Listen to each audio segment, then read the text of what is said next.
ফিলিস্তিনের দুইটা বাচ্চার ঘটনা আপনাদেরকে শোনাই। বিবিসি সাক্ষাৎকার নিয়েছে, দুইটা বাচ্চার মুখ থেকে কিছু শুনতে চায়।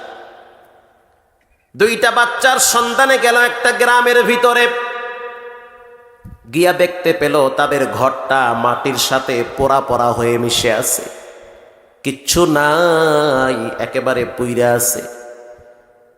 একজনে বলতে আছে এখানে দুইটা বাচ্চা জীবিত আছে, আল্লাহ পাক জীবিত রাখছে, তাদেরকে মারে নাই।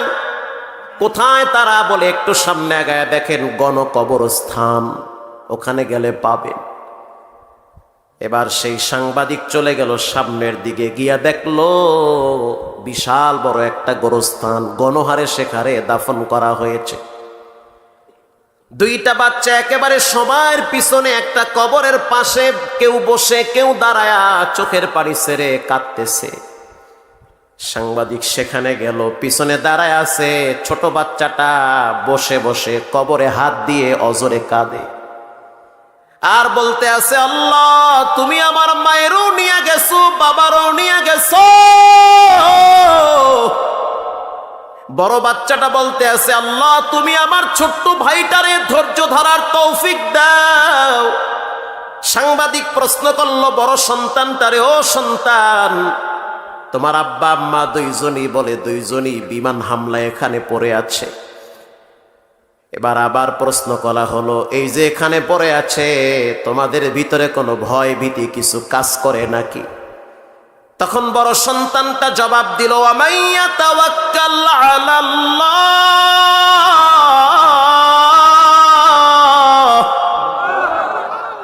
কারো উপরে ভরসা করি না, তাওয়াক্কুল করি না, আমাদের জন্য একজনই যথেষ্ট, তিনি হলেন কে? আমরা আল্লাহরে ভয় পাই, ওইভাবে জীবন চালাই। অনেক কষ্ট করে জীবন চলতেছে, মা বাবার প্রতি সন্তানের কি মায়া। এবার সাংবাদিক আরো রহস্য করে প্রশ্ন করলো, তোমার বাবাই কি করত? বাচ্চাটা জবাব দিচ্ছে, আমার বাবাই ফল বিক্রি করত, ধনাঢ্য ব্যক্তি ছিল, কিন্তু আমার আব্বা বড় পরেশগার, নেককার, ফজরের টাইমও পায়ে হেঁটে হেঁটে মসজিদে যাইতো। বাংলায় সম্প্রচার হচ্ছে, প্রচার হচ্ছে। বড় বাচ্চাটা বলতে আছে, আমি আমার আব্বারে দেখছি ঘরের ভিতরে 5 ওয়াক্ত নামাজের জন্য আমার মা কেউ শাসন করত, আমাদের কেউ করত। দুধের বাচ্চাটাকেও ফজরের টাইমে নামাজের জন্য কানে আওয়াজ দিত। অতএব কোন পরাশক্তি, কোন পিস্তল বোমাকে আমরা ভয় পাই না। এ জমিন আল্লাহর জমিন, আমাদেরকে থাকার জন্য আল্লাহ দিয়েছে। ইসরায়েলের ভয়েতে কোনো মুসলমান পালাইতে পারে না, জীবন দেয়, রক্ত দেয়, শাহাদাত বরণ করে। এরপরও তাদের সামনে, বিমানের সামনে, কামানের সামনে মুসলমানরা মাথা নত করে না। আজও যুবকরা সতর্ক হয়ে যাও, নেতার বিরুদ্ধে কিছু বললে মাথা গরম হয়, লাঠির মিছিল নামাও। নেত্রীর ব্যাপারে ফেসবুকে একটা সমালোচনা করলে পুরা মহল্লায় তল্লাশি দাও। মুসলমানের বাচ্চা, চিন্তা করলা না নেত্রী নেতা কখনোই তোমার আপন না। স্বার্থে আঘাত লাগলে দল থেকে নাম কাইটা মামলা দিয়া জেলখানায় ভরে। নেতার বিরুদ্ধে কিছু বললে মাথা গরম হয়, নেত্রীর ব্যাপারে কিছু বললে চান্দি গরম হয়। তোমার চোখের সামনে নাস্তিকরা যখন নবীকে ব্যঙ্গ করে গালি দেয়, তখন তোমার কেন মাথা গরম হয় না? সারা বাংলাদেশের মুসলমানদের ভিতরে যদি একটু ঐক্যবদ্ধের আওয়াজ উঠত যে আমরা দল বুঝি না, মত বুঝি না, নেতা নেত্রী চিনি না, কে ওয়াহাবি, কে সুন্নি, কে দাঁড়াইয়া, কে বইয়া, কে আমি নাস্তে, কে জমিন, এগুলো ভেদাভেদের টাইম নাই। কে কালা টুপি, কে সাদা টুপি, কে কোন পীরের মরিদ, এগুলো দেখার সময় নাই। কেউ যদি নবীর গালি দেয়, আল্লাহর নবীকে নিয়ে খারাপ মন্তব্য করে, ও যদি বাংলাদেশে থাকে, সর্বোচ্চ ফাঁসির আওয়াজ তার ব্যাপারে তুলতে হবে। সাবধান, সাবধান, নবীর প্রেম অন্তরের ভিতরে সর্বোচ্চ রাখতে হবে। তোমার আমার জীবনের সর্বোচ্চ সফলতা হলো নবীর আদর্শের ভিতরে। মুসলমান ভাইরা আমার, মুআজ ইবনে জাবালকে রাসূল আবার নসিহত করলেন, ও মুআজ তোমার দ্বারা যখন কোনো পাপ হয়ে যাবে, অপরাধ হয়ে যাবে, সাথে সাথে ভালো একটা কাজ কইরা পাপটাকে মিটাইয়া দিবে। একটা অপরাধ হয়ে গেছে, আপনি যুবক মানুষ যৌবনের তাড়নায় একটা খারাপ কাজ করে ফেলাইছেন, শয়তান আপনাকে পদস্খলন করে খারাপ দিকে প্রবাহিত করে, আপনাকে ওই দিকে ধাবিত করে একটা অপরাধ করায় ফেলাইছে। এইটা নিয়ে ঘুমায় থাকেন না, সাবধান। আপনি একটু পরেই সাথে সাথে তওবা করে আপনি ভালো একটা কাজ করেন, কিচ্ছু না পারলেও কমপক্ষে 50টা টাকা আল্লাহর রাস্তায় দান করেন। হাদিসে রাসূল বলেন, ইন্নাস সাদাকাতা লাতুতফিউল গাদাবার রব্বি। যখন মানুষ পাপ করে তখন রব তার উপরে গোসা হয়, রাগান্বিত হয়, যে কোনো টাইমে হঠাৎ বিপদ আসতে পারে। যখন বান্দা আল্লাহর রাস্তায় কিছু দান করে, সাথে সাথে আল্লাহর রাগ ঠান্ডা হয়ে যায়। সুবহানাল্লাহ, যে এত আস্তে করলেন, জোরে কও সুবহানাল্লাহ। মাশাআল্লাহ, সুবহানাল্লাহ, আলহামদুলিল্লাহ কইতেও যোগ্যতা লাগে। কারণ যেই পাত্রে যা থাকে কাইত করলে তাই পড়ে। রাস্তায় হাঁটার সময় অনেক মানুষ পিছলা খেয়ে পড়ে যায় অথবা আঘাতপ্রাপ্ত হয়, তখন মুখ থেকে উল্টাপাল্টা কথা বের হয়। যেমন কেউ চিৎকার মারে, ওরে বাবা রে বাবা, খুব ব্যথা পাইছি। আবার কেউ কেউ, ওরে মা, আমার মাজাটা বেহা হয়ে গেছে, বলে কি বলে না। আবার যদি মোটামুটি একটু ইংরেজি 2-4টা পারে, মোটামুটি কিছু লেখাপড়া করছে, তখন বলে, ও মাই গড, আমি ব্যথা পেয়েছি। ঠিক না ব্যাঠি? শিক্ষিত মানুষ তো বাংলায় কইলে মানুষে খারাপ কইবে, এই জন্য ইংরেজি মারিয়া দিছে। আবার যদি দ্বীন ও ইসলাম ভিতরে থাকে, মোটামুটি আল্লাহ নবীর সাথে বেশি না মোটামুটি সম্পর্ক আছে, নামাজটা পড়ে, আলেমদেরকে সম্মান শ্রদ্ধা করে, ও যদি মুসিবতে পড়ে, বিপদে পড়ে, নিজের অজান্তে মুখ থেকে বের হয় ইন্না লিল্লাহ। ঠিক না ব্যাঠি? তো ভিতরে যেটা থাকে কাইত করলে তাই পড়ে। এবার আমি আপনাদের কাছ থেকে জানতে চাই, আমার কথাগুলিকে আপনারা স্পষ্ট বুঝতে পারেন? মাশাআল্লাহ। এটার ভিতরে কি আছে সবাই বলেন? পানি আছে। এখন যদি আমি মুখখাটা খুইলা কাইত করি, মধু বের হবে? আরো জোরে বলেন। আপনি যদি 100 বার সূরা ইখলাস পড়ে ফু মারেন, কি মধু বের হবে? হবে না। এবার আসুন, এটার ভিতরে আছে চা। কি আছে এটার ভিতরে? প্র্যাকটিক্যাল না বললে, দেখায় না দিলে বুঝবেন না। চা আছে। এখন আমি যদি কাইত করি, বলেন কি বের হবে? কফি বের হবে না? তাহিরি ভাই ফু দিলে হয়তো কফি বের হইতো, কিন্তু আমরা ফু দিলে কফি তো দূরের কথা, চাই বের হবে, কারণ ভিতরে চা আছে। এটার ভিতরে কি আছে? এটার ভিতরেও চা আছে, তাই তো। টিস্যু, বলেন কি আছে? টিস্যু। এখন যদি আমি টান মারি, 500 টাকার নোট বের হবে? কি বের হবে? টিস্যুই বের হবে। যেই পাত্রে যা থাকে কাইত করলে তাই বের হয়। ও ভাই, ও দোস্ত বুজুর্গ, আপনার ভিতরে যদি আল্লাহ এবং নবীর নাম জমা থাকে, সুবহানাল্লাহ, আলহামদুলিল্লাহ, আল্লাহু আকবার, লা ইলাহা ইল্লাল্লাহ, নারায়ে তাকবীর, আল্লাহু আকবার বলতে হয় না। যাইতে দইরা ঘুষাইয়া মুখ দিয়ে বাইর করা লাগে না, এমনি টাস টাস মারতে আছেন। মৃত্যুর সময় যখন আজরাইল ধাক্কা মারবে, ও মাই গড বের হবে না, বাপরে মারে বের হবে না, ওই ভিতর থেকে আল্লাহর নামটাই বের হয়ে যাবে। এই জন্য সুবহানাল্লাহ, আলহামদুলিল্লাহ ঠিক মতো কইেন। এবার জোরে বলেন ইনশাআল্লাহ। মাশাআল্লাহ, এই তো লাইনে আছে। ভাইরা আমার, আল্লাহর নবীর এত শান, কেমনে বুঝাইলে আপনারা বুঝবেন যে নবীর কত মর্যাদা।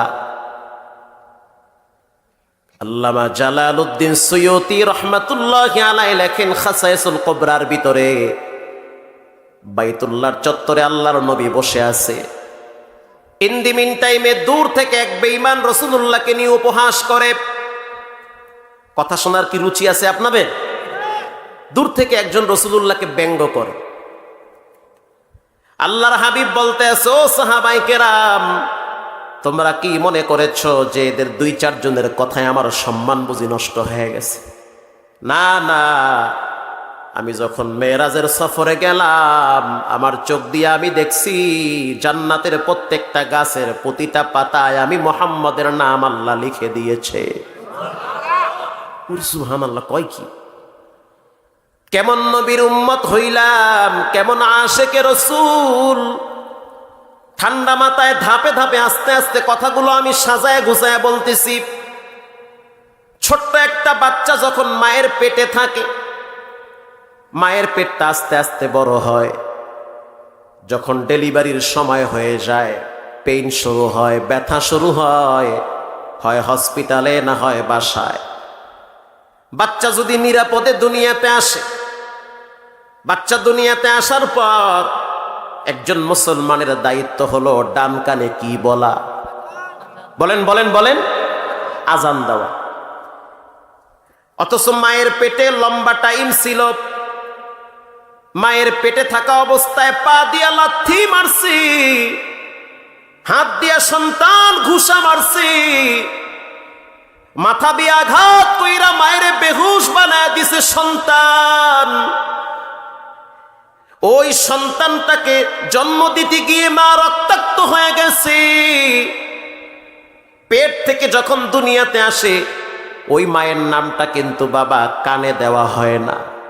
হয় বলা হয় নাকি তুই তোর মায়ের পেটে আসিলি, অনেক জ্বালাইছো, মায়ের দেখকে রাখ? কয় কয় না। বরং বলা হয় আশহাদু আন্না মুহাম্মাদার রাসূলুল্লাহ।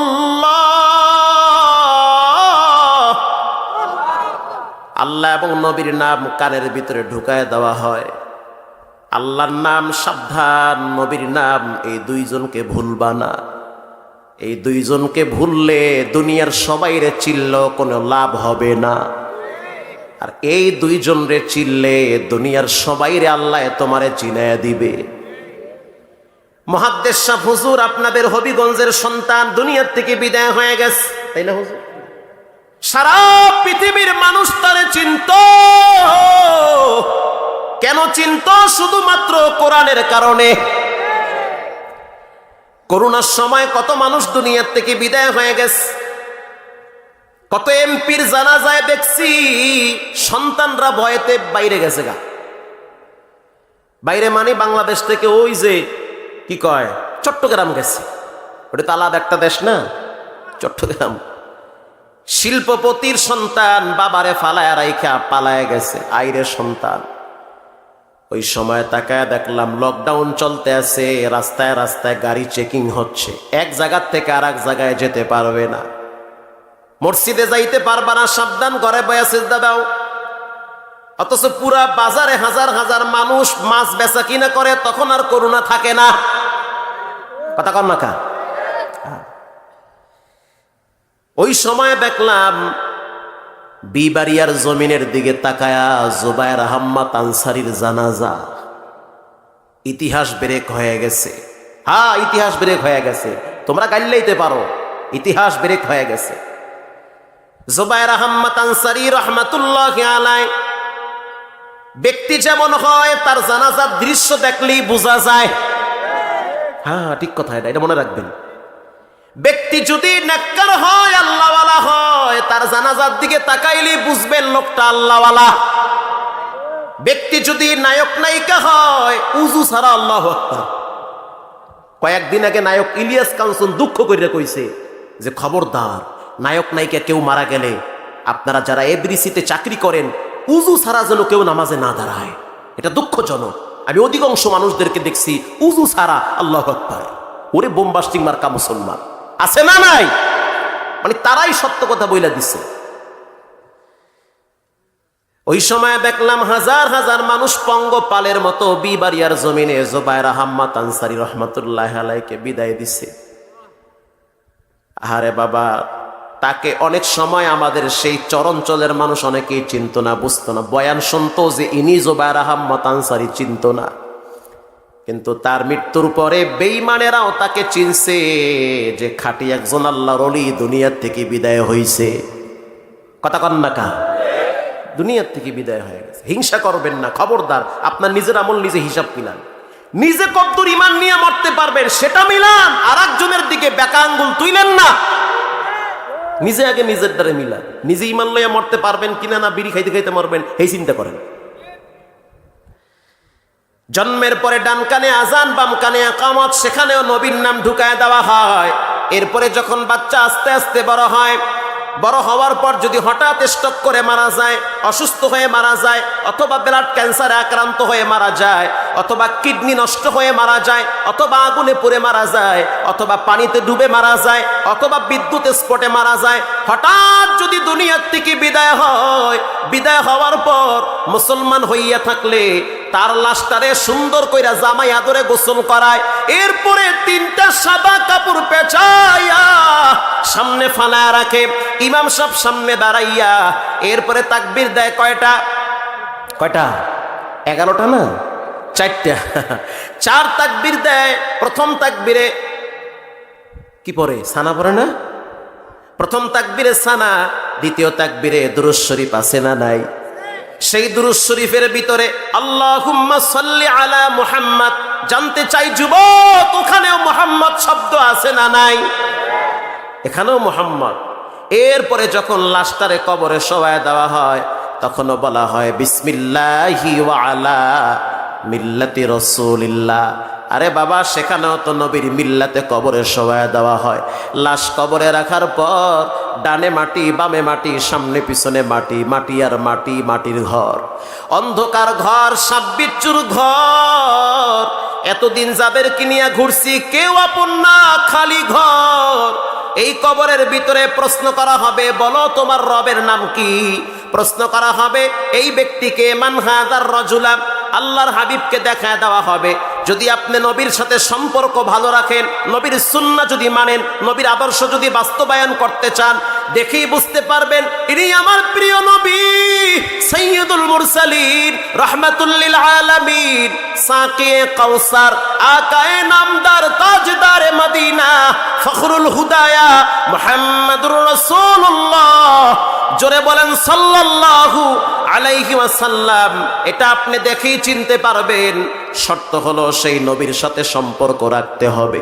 ও মুসলমান নবীর উম্মত, আল্লাহ পাক কোরআনের ভিতরে অনেকগুলো সূরা নাজিল করেছে। প্রত্যেকটা সূরার নাম আছে না নাই? যেমন সূরা বাকারা, একটা গরুরে কেন্দ্র করে আল্লাহ সূরা নাজিল করছে বাকারা। বাকারাতুন শব্দের অর্থ মানুষ না ছাগল? কি ছাগল তো, গরু। এরপরে আল্লাহ পাক বলেন সূরা ইউনুস, সূরা ইব্রাহিম, সূরা ইউসুফ। এক একটা নামের উপরে এক একটা প্রেক্ষাপট, শানে নজুল, অবস্থান নিয়ে আল্লাহ পাক সূরার নামকরণ করেছে। এগুলো এক একটা ক্ষেত্র নিয়ে, এক একটা পরিবেশ নিয়ে আল্লাহ পাক সূরা নাজিল করছে। কিন্তু কোরআনের ভিতরে আল্লাহ তাআলা তার নিজের ব্যাপারে পরিচয় দিতে গিয়ে একটি সূরা নাজিল করেছে। সেই সূরাটার নাম হলো সূরা ইখলাস। আল্লাহু আকবার। কেউ যদি জিহ্বা নাড়াইয়া একবার সূরা ইখলাস পড়ে, আল্লাহর নবী বলেন তার আমলনামায় 10 পারা কোরআনের সওয়াব জমা হয়ে যায়। এটাকে বলা হয় শানে ইলাহি। আল্লাহর শানে এই সূরাটা আল্লাহ নাজিল করেছে। আল্লাহ পাক বুঝাইলেন আমার সন্তান নাই, আমি কাউকে পরোয়া করি না, কাউকে জন্ম দেই নাই, কেউ আমারে জন্ম দেয় নাই, আমার সমকক্ষ কেউ নাই। একাচ্ছত্ব ক্ষমতার মালিক একজনের হাতে, তিনি হলেন কে? এটা তার নিজের পরিচয় দিয়েছে। এরপরে আল্লাহ তাআলা তার হাবিবের ব্যাপারে একটা সূরা নাজিল করেছে। সেই সূরাটার নাম হলো সূরা কাউসার। আল্লাহর হাবিব মক্কার বেঈমানদের জুলুম নির্যাতন সহ্য করেছে। বেঈমানেরা কয় নবীর সন্তান হইয়া মারা যায় তো নবীর বংশ নির্বংশ হয়ে গেছে। জোরে কন নাউজুবিল্লাহ। আল্লাহ কয় ওয়ারাফা'না লাকা যিকরাক, নবী আপনার সম্মানকে আমি সমন্বিত করেছি, উড্ডীন করেছি। যেখানে আমি আল্লাহর নাম, সেখানে আপনি নবীর নাম। আল্লাহু আকবার। আপনি নবীকে মানুষ যেই পরিমাণ স্মরণ করবে, পৃথিবীতে আর কোনো ব্যক্তিকে এত স্মরণ করবে না। কথা কন না কা? আপনাকে নিয়ে যেই পরিমাণ আলোচনা হবে, ওই পরিমাণ আলোচনা পৃথিবীতে অন্য কাউকে নিয়ে হবে না। বিশেষ করে আস ইবনে ওয়াইল বলে মুহাম্মদকে নিয়ে কোনো কথা হবে না, কারণ সন্তান ইব্রাহিম, তাহের, তৈয়ব সবাই তো মারা গেছে। মুহাম্মদের মৃত্যুর পরে তার স্থানে আর কেউ থাকবে না, তার কথা কেউ বলতে পারবে না, তার বংশের বাতি কেউ জ্বালাইতে পারবে না। আল্লাহর হাবিব তার সন্তান তো আসলেই ছেলেগুলো মারা গেছে, কষ্ট পাইছে, বেঈমানেরা বাজে বাজে কথা বলে। কিছুক্ষণ পরে আল্লাহর হাবিব সাহাবায়ে কেরামদেরকে নিয়ে এক জায়গায় বসা ছিল, তন্দ্রাচ্ছন্ন ছিল। আনাস ইবনে মালিক রাদিয়াল্লাহু তাআলা আনহু বলে, নবীর ভিতরে একটু ঝিমুনি আসছে। কি আপনারা কি ঘুমায় গেছেন নাকি? একটু ঝিমুনি আসছে নবীর ভিতরে। এন্ডিমিন টাইমে আল্লাহর হাবিব আস্তে করে মাথা উঁচা করল, মুস্কি হেসে দিয়ে বলল, সাহাবীরা, আল্লাহ পাক সূরা কাউসার নাজিল করেছে, আল্লাহ আমাকে হাউজে কাউসার উপহার দিয়েছে।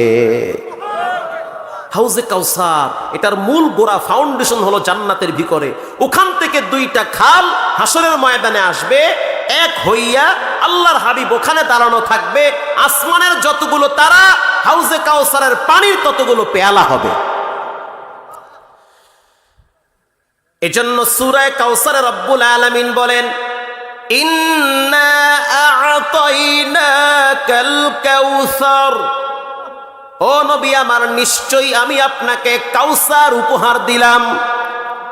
ফাসাল্লি লিরাব্বিকা ওয়ানহার, আপনি আপনার রবের জন্য নামাজ পড়ুন, কোরবানি করুন।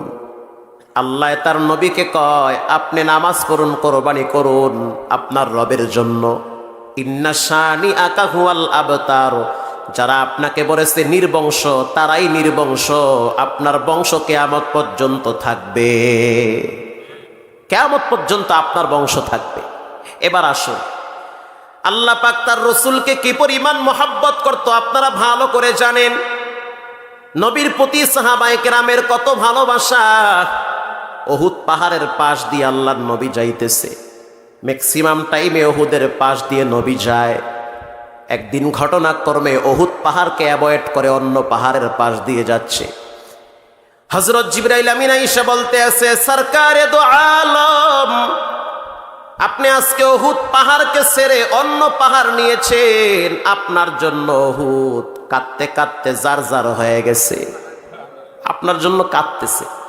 আল্লাহর নবী উহুদ পাহাড়ের সামনে দাঁড়াইয়া বলে, হাযা জাবালুন ইউহিব্বুনা ওয়া নুহিব্বুহু, আমি উহুদ পাহাড়কে ভালোবাসি, উহুদও আমাকে ভালোবাসে।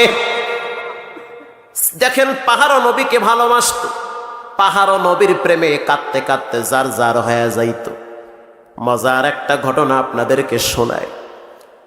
উহুদের প্রান্তে যুদ্ধ যখন শুরু হয়ে গেছে, ইন দি মিন টাইমে উম্মে আম্মারা রাদিয়াল্লাহু তাআলা আনহু, একজন মহিলা, তার 3টা সন্তান ছিল। বলেন কয়টা? 3টা। একটা সন্তানের নাম আম্মারা, আর একটা সন্তানের নাম হলো আব্দুল্লাহ। আরো একটা সন্তান আছে, এরকম 3টা সন্তান। আর এক বর্ণনায় আসছে 2টা সন্তান, আম্মারা আর একটার নাম হলো আব্দুল্লাহ। স্বামীর নাম হলো যায়েদ বিন আসেম। 3 সদস্যর টিম নিয়ে এই মহিলা উহুদের প্রান্তে চলে গেছে। আল্লাহর নবীর কাছাকাছি থাইকা তারা যুদ্ধ করবে। তাবু টানায়া দিস, যুদ্ধ শুরু হয়ে গেছে। আম্মারা, উম্মে আম্মারা মহিলা মানুষ, তার 2টা সন্তানকে সাজায়া দিছে। বেটারা, জীবন একবার, বারবার জীবন না। এ জীবন দেওয়ার মালিক আল্লাহ, নেওয়ার মালিক আল্লাহ। রাস্তায় পইরা মানুষ মরে, গাড়ির নিচে পইরা মানুষ মরে, এই জীবনের কি বা মূল্য আছে? যদি এই জীবনটা আল্লাহর দ্বীনের জন্য ব্যয় হয়, কিয়ামত পর্যন্ত মানুষ স্মরণের অক্ষরে লিখে রাখবে, লিখে রাখবে। বড় সন্তান আম্মারাকে পাঠায় দিল, যাও তুমি আগে ভিতরে ঢুকে পড়ো। ছোট সন্তানকে বলল, তুমিও তোমার ভাইয়ের পিছনে পিছনে যাও। স্বামীকে বলল, স্বামী আমার, এই 2 সন্তান এবং তুমি 3 জনে গিয়ে নবীর চতুর্দিকে মানব ঢাল তৈরি করবে। আল্লাহু আকবার। আল্লাহর নবীর চতুর্দিকে তোমরা প্রাচীর হয়ে দাঁড়ায় থাকবে। ভাইরা আমার, প্রাচীর হয়ে দাঁড়ায় থাকবে আল্লাহর নবীর চতুর্দিকে। এবার নবীর কাছাকাছি তারা 3 জনে গেল, মানব প্রাচীর নির্মাণ করল।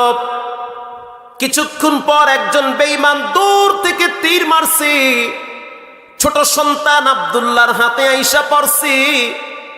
হাতে আইসা যখন পড়ল, হাতটায় প্রচন্ড আঘাত পেয়েছে, হাতটা লড়াইতে পারে না। এবার এই সন্তানের বাপ যায়েদ ইবনে আসিম বলে, বেটা, তোমার মা ভালো ডাক্তার, ভালো চিকিৎসক, তোমার মা চিকিৎসার সরঞ্জামাদি সব নিয়ে আসছে, তোমার মায়ের কাছে যাও, তোমার মা নিজের হাতে তোমারে খেজুরের ডাল পুইরা ব্যান্ডিজ কইরা দিবে। সন্তান এবার ঘরের দিকে, তাঁবুর দিকে রওনা হয়। তাঁবুতে যাওয়ার পর মার কাছে দাঁড়াইয়া বলে, ও মা, আল্লাহর নবীকে বাঁচাইতে গিয়ে আমার হাতের উপরে তীর নিয়েছি। মহিলা বলতে আছে, রাখ তোর হাত, বল মা বালু মুহাম্মদ, আমার নবী কেমন আছে, আমার নবী কেমন আছে এটা বলো। তোমার হাত কি হয়েছে না হয়েছে এই হিসাব পরে। হাত তো পাইতা দিছো বেটা, আসো একটু ব্যান্ডিশ কইরা দি। একটু ব্যান্ডিশ কইরা দিয়া বলতে আছে, এইবার যদি তীর মারে এই হাত পাতবি, এই হাতটাও যদি অকেজো হয়ে যায় প্রথম তোমার পিঠ পেতে দিবে, পিঠে যদি সহ্য করতে না পারো শেষ সময় তোমার বুকটা নবীর সামনে পেতে দিবে। খবরদার তারপরে যেন আল্লাহর নবীর উপরে তীরের আঘাত না আসে। তাকে ব্যান্ডিজ করায়া দিয়া পাঠায়া দিল। আব্দুল্লাহ রাদিয়াল্লাহু তাআলা আনহু, বড় সন্তান, তিনিও আক্রান্ত হয়ে গেছে। আহত হওয়ার পরে তিনিও তাঁবুতে চলে আসছে। তাঁবুতে আসার পর, ও যুবক, সিরাত সম্পর্কে জানতে হবে, নবী সম্পর্কে বুঝতে হবে, খালি গান গাইলে হবে না, আল্লাহর নবীর আদর্শ বুঝতে হবে। কারণ একটা বাচ্চাও সে ফলো করবে বাচ্চা নবীর দিকে, একজন স্বামী ফলো করবে শ্রেষ্ঠ স্বামী মুহাম্মাদের দিকে, ঠিক না বেঠিক? একজন রাজনীতিবিদ নেতা সে লেনিন কার্ল মার্কসকে ফলো করবে না, তার আইডল, তার ক্যারেক্টার, চরিত্র সব গঠন করবে আল্লাহর নবীকে দেখে। আব্দুল্লাহ রাদিয়াল্লাহু তাআলা আনহু যখন ভিতরে ঢুকলো, মা তাকায় দেখতে আছে শরীর থেকে রক্তগুলো ঝরতেছে। মা বলতে আছে, সন্তান, মা বালু মুহাম্মদ সাল্লাল্লাহু আলাইহি ওয়াসাল্লাম, বলো আমার নবী কেমন আছে। আপনি আমার কথা জিগান না, খালি নবীর কথাই জিগান, আমি আপনার পোলা, আমি অসুস্থ হয়ে গেছি। চোখের পানি ছেড়ে দিয়া মহিলা বলতে আছে, ও সন্তান, এই দুনিয়াতে এখনো বেঁচে আছি শুধুমাত্র আল্লাহর নবীর দয়ার বরকতে, আল্লাহর হাবিবের দয়ার বরকতে এখনো বেঁচে আছি। মা বালু মুহাম্মদ সাল্লাল্লাহু আলাইহি ওয়াসাল্লাম, বলো আমার হাবিব কেমন আছে সেটা আগে জানতে চাই। আমি মহিলা মানুষ, তাঁবু পাহারা দিচ্ছি, তোমরা অসুস্থ হয়ে আসবে, আমি হাতে ব্যান্ডিজ কইরা দিব। কিছুক্ষণ পর আব্দুল্লাহ যখন তাঁবুর থেকে বের হচ্ছে, তাকায় দেখতে আছে লুবাবা যাচ্ছে, চিৎকার মেরে বলতে আছে, ও মা, ওই জালেম আল্লাহর নবীকে মারার জন্য তরবারি দিয়ে আঘাত করছে, সেই আঘাতটা আমি বাহু দিয়া ফিরাইছি। মহিলা বলতে আছে, রাখ তুই তোর তরবারি আমার হাতেতে। মহিলা এবার তার সন্তানকে ধাক্কা মেরে সরায় দিয়া রাগান্বিত তেজস্ব শরীর নিয়ে, ইমানের বলে বলিয়ান হয়ে এই মহিলাটা তরবারি নিয়ে ওই জালেমের উপরে ঝাঁপিয়ে পড়েছে। প্রথম কোপটা দিয়েছে তার পায়ের উপরে, পাটা যখন আলাদা হয়ে গেছে, এবার মহিলাকে আঘাত করার জন্য যখন লুবাবা পিছনে আঘাত করেছে, মহিলা সরে গেল। দ্বিতীয় আঘাতটা ওই জালেমের আর এক পায়ে করেছে। আল্লাহু আকবার! দুইটা পা যখন ছিটকে পড়েছে, দুর্বল মহিলার এত শক্তি কোথা থেকে আসে? মান কানা লিল্লাহ কানাল্লাহু লাহ। কেউ যদি আল্লাহর জন্য হয়, আল্লাহ পাক তখন তার কুদরতি শক্তি তার জন্য ব্যয় করে।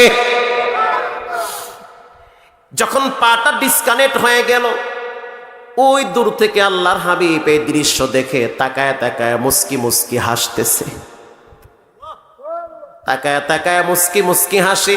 মহিলা যখন তাকায় দেখলো রহমাতুল লিল আলামিন, তখন মহিলা বলতে আছে, কুল্লু মুসিবাতিন বাদা মুহাম্মদ সাল্লাল্লাহু আলাইহি ওয়াসাল্লাম, আমি আপনাকে দেখার পর আমার কষ্ট, দুর্দশা, দুঃখ সব আমি ভুলে গিয়েছি। এবার এই মহিলা বলতে আছে, ও উম্মে আম্মারা, তুমি আল্লাহর দরবারে শুকরিয়া আদায় করো যে আল্লাহ পাক তোমাকে নবীর যুগে দুনিয়ায় পাঠাইছে। এরপরে আল্লাহর নবী দোয়া করতেছে, আল্লাহুম্মা জাআলহুম রুফাকাই ফিল জান্নাহ। দয়ার মালিক আল্লাহ, তুমি আমার সাথে এই উম্মে আম্মারার পুরা ফ্যামিলিটাকে আমার জান্নাতে কাছাকাছি থাকার সুযোগ করে দাও। উম্মে আম্মারা মৃত্যুর আগ পর্যন্ত গর্বের সহিত বলতো যে আমার জন্য আল্লাহর রাসূল দোয়া করেছে, সেই দোয়া আমি আমার কানে শুনছি, এর চেয়ে খুশনসিব আমার জন্য আর কি হতে পারে। এজন্য নবীকে চিনেন, নবীর আদর্শ গ্রহণ করেন। নবীর আদর্শ ছাড়া বিকল্প কোনো পথে শান্তি নাই। মুসলমান ভাইরা আমার, আল্লাহ পাক বলেন সূরা কাউসারে, ফাসাল্লি লিরাব্বিকা ওয়ানহার, আপনার রবের জন্য নামাজ পড়ুন। যুবক, নামাজ এমন একটা ইবাদত যা আল্লাহ পাক তার রাসূলকে বলেন পড়েন আপনি। ইয়া আইয়ুহাল মুযাম্মিল কুমিল লাইলা ইল্লা কালিলা ইয়া আইয়ুহাল মুদ্দাসসির কুম ফাআনযির ওয়া রাব্বাকা ফাকাব্বির। আল্লাহু আকবার। এগুলো সব আল্লাহর নবীর শান, আল্লাহর নবীর মান। নামাজ, নামাজ শ্রেষ্ঠ ইবাদত। জীবনে যাই কিছু করো না কেন নামাজ পড়তে হবে। অল্প বয়সে কবরে যাওয়ার আগে নামাজের আমলটা ঠিক রাখো। অসুস্থ হয়ে হঠাৎ হঠাৎ কত যুবক দুনিয়ার থেকে বিদায় হয়। এমন কোন রাত নাই, দিন নাই যেই রাতে দিনে মানুষ মরে না। নামাজ এমন একটা ইবাদত। আমি হাদিস থেকে আপনাদেরকে ছোট্ট একটা ঘটনা 2 মিনিটে বলে দোয়া নিয়ে বিদায়। আল্লাহর হাবিব একদিন হযরত ওমর রাদিয়াল্লাহু তাআলা আনহুর ঘরে তাশরীফ আনলেন।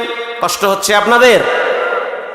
বিখ্যাত সাহাবী হযরত ওমর রাদিয়াল্লাহু তাআলা আনহুর ঘরে আসলেন। লম্বা টাইম গল্প করলেন। গভীর রাত হয়ে গেছে। আল্লাহর হাবিব তার ঘরে তার স্ত্রী হযরত হাফসা রাদিয়াল্লাহু তাআলা আনহার সাথে শুয়া পড়ল একই বিছানায়। মা হাফসা নিজে বর্ণনা করেন যে শুধুমাত্র একটা বালিশ ছিল। একটা বালিশের এক পাশে নবী মাথা দিয়ে আছে, আর এক পাশে আমি হাফসা মাথা লাগায় আছি। আর এক বর্ণনায় আসছে যে আল্লাহর হাবিবের গাল মোবারক আমার গালের সাথে লাগায়া নবী শুয়ে আছে। কারণ আল্লাহর হাবিব আমার স্বামী আর আল্লাহর হাবিবের স্ত্রী আমি, দুইজনে একই বিছানায় একটা বালিশে মাথা দিয়ে শুয়ে আছি। গভীর রাত, আমি বুঝতে পারলাম কে যেন আমার গালে গরম পানি ঢালতেছে। আমি আশ্চর্য হয়ে গেলাম, গরম পানি কোথাও নাই। আমি হাতটা লাগায় ঘষতেছি, দেখতেছি পানি পানি বোঝা যায়। আমার যখন চোখ আমি খুললাম, তাকায় দেখতেছি রাহমাতুল লিল আলামিনের চোখের পানি বায়া বায়া আমার গাল ভিজতেছে। মা ইউবকিকা ইয়া রাসূলুল্লাহ উগফির লাকা মা তাকদ্দামা মিন যামবিকা ওয়া মা তাআখার। আপনার সামনেও কোনো গুনাহ নাই, পিছনেও কোনো গুনাহ নাই, এরপরও আপনি কেন কাঁদেন? এ কথা বলার পরে আল্লাহর হাবিব বলতে আছে, ও হাফসা, আমি কাঁদি না, তোমার ভাই আমারে কান্দাইতেছে। কে আমার ভাই? ওই যে বারান্দায় দেখো, কানটা লাগায় শোনো, তোমার ভাই আব্দুল্লাহ নামাজে দাঁড়ায় কোরআন তেলাওয়াত করে, তার কোরআনের আওয়াজে আমার দিল কাঁপায়া দিছে। তোমার সন্তান রাত জেগে জেগে মোবাইল চালায় ঘুমায়, তুমিও নামাজ পড়ো না, সন্তানও নামাজ পড়ে না, তুমি ব্যর্থ বাবা। কথা আসতে বলবেন না, জোরে বলেন ঠিক না ব্যাঠি? কে বলছে আপনার বাপ হইতে? তোমার মেয়েটা সারাদিন মোবাইল নিয়ে ছেলেদের পিছনে টিকটক নিয়ে ব্যস্ত, তুমি মা কিরণমালার জি বাংলা নিয়ে ঘরে ব্যস্ত। নামাজ তুমিও পড়ো না, মেয়েটাও পড়ে না, আবার কোচিং প্রাইভেট নিয়ে ব্যস্ত। তুমি ব্যর্থ মা। কিসের মা তুমি? কিছুক্ষণ পরে মা হাফসা রাদিয়াল্লাহু তাআলা আনহা বলেন, আমি কানটা লাগায় শুনতেছি আমার ভাই আব্দুল্লাহ নামাজে পড়তেছে। কাল্লা ইন্নাহুম আর রাব্বিহিম ইয়াউমা ইযিল লামাহজুবুন। আমার ভাই আব্দুল্লাহ নামাজের ভিতরে তেলাওয়াত করে, কাল্লা ইন্নাহুম আর রাব্বিহিম ইয়াউমা ইযিল লামাহজুবুন।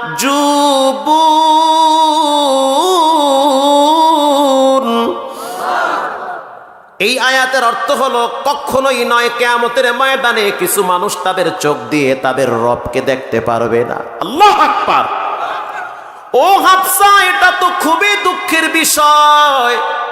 দুনিয়ার ভিতরে আল্লাহর জন্য সিজদা দিত, নামাজ পড়তো, কোরআন পড়তো। কিয়ামতের ময়দানে দুনিয়ায় থাকতে যেমন সূর্য দেখতে ভিড়াভিড়ি করা লাগে না, হাসরের ময়দানে আল্লাহ পাক যখন তার ৭০,০০০ নূরের পর্দা ভেদ করে সাক্ষাৎ দিবে, পূর্ণিমার চাঁদ দেখতে যেমন ভিড়াভিড়ি হয় না, আল্লাহকেও দেখতে ভিড়াভিড়ি হবে না। ওই সময় কিছু মানুষ তাদের চোখ দিয়ে তাদের রবকে দেখতে পারবে না। ওরে হাফসা, এটা অত্যন্ত দুঃখের বিষয়। আরো একদিনের ঘটনা, মা আয়েশা বলেন, রাত্রিবেলা আমি তাকায় দেখতেছি নবীজি সিজদায় পড়ে চোখের পানি ছেড়ে কাঁদে। মা হাফসা রাদিয়াল্লাহু তাআলা আনহা বলেন, আল্লাহর হাবিব তিনিও সিজদায় পড়ে কাঁদে আর চোখের অশ্রু ধরায়। এটা হলো নবীর শান, নবীর মান, নবীর প্রেম ভালোবাসা। আজকে থেকে পাক্কা নিয়ত করে নেই, মাশাআল্লাহ, নারায়ে তাকবীর। আজকে থেকে পাক্কা নিয়ত করে নেই, জীবনে কোনোদিন নামাজ ছাড়বো না, হারাম খাবো না, আল্লাহর নবীর সাথে বেয়াদবি করব না, ওলামায়ে কেরামদের সাথে দুশ্মনী করব না, আলেমদের ব্যাপারে গোপনে গোপনে চক্রান্ত করে ফাঁসায় দেওয়ার চেষ্টা করব না। যারা ভিতরে আছে বাইরে আছে সবার জন্য দোয়া করেন, আল্লাহ পাক যেন সবাইকে মুক্ত বাতাসে কোরআনের আলোচনায় আবার যেন ফিরাইয়া দেয়।